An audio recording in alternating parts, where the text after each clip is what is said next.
మీకు సడన్గా ఒక దయ్యం కనపడితే ఎలా ఉంటుందో ప్లీజ్ ఒక కామెంట్ చేయండి. ఈ స్టోరీ రియల్గా నా లైఫ్లో జరిగింది. ఈ స్టోరీ స్టెప్ బై చెప్తాను. చాలా ఇంట్రెస్టింగ్గా ఉంటుంది.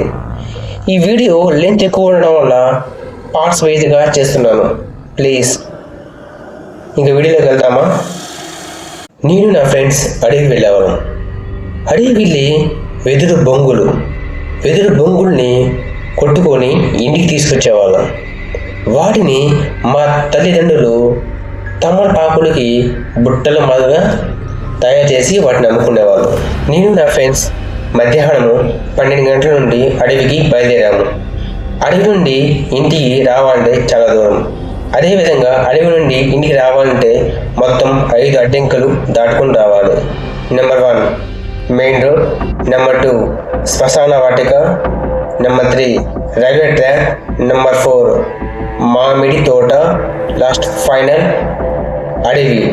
ఈ 5టిని దాటుకొని ఇంటికి రావాలి. మేము మధ్యాహ్నం నుండి అడవికి బయలుదేరాము. దారి మధ్యలోనే సమయం ఎక్కువయ్యింది. చివరగా అడవికి చేరుకున్నాము. అడవిలో వెదురు బొంగులను కొట్టుకున్నాము. అప్పటికి మెల్లమెల్లగా చీకటి కావస్తుంది.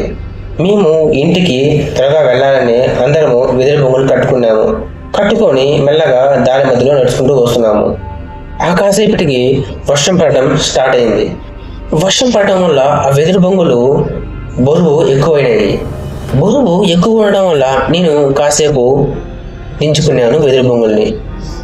కాసేపు తర్వాత మళ్ళీ ఎత్తుకుందామని అనుకున్నాను. కానీ ఎందుకో కత్తిని చూసుకున్నాను. కత్తి చూసుకుంటే కాంపలేదు. కత్తి అంటే వెదురు బొంగులు కొట్టే కత్తి. వెనకొచ్చిన నా ఫ్రెండ్స్ని ఆపాను. ఆపి ఈ విధంగా చెప్పాను, నాకు కత్తి కాంపడం లేదు అని. వాళ్ళు చీకటి కావస్తుంది, మేము ముందుకి మెల్లగా వెళ్తూ ఉంటాము, నువ్వు వచ్చేసాయి అని చెప్పారు. నెక్స్ట్ ఏం జరిగింది తెలుసుకోవాలంటే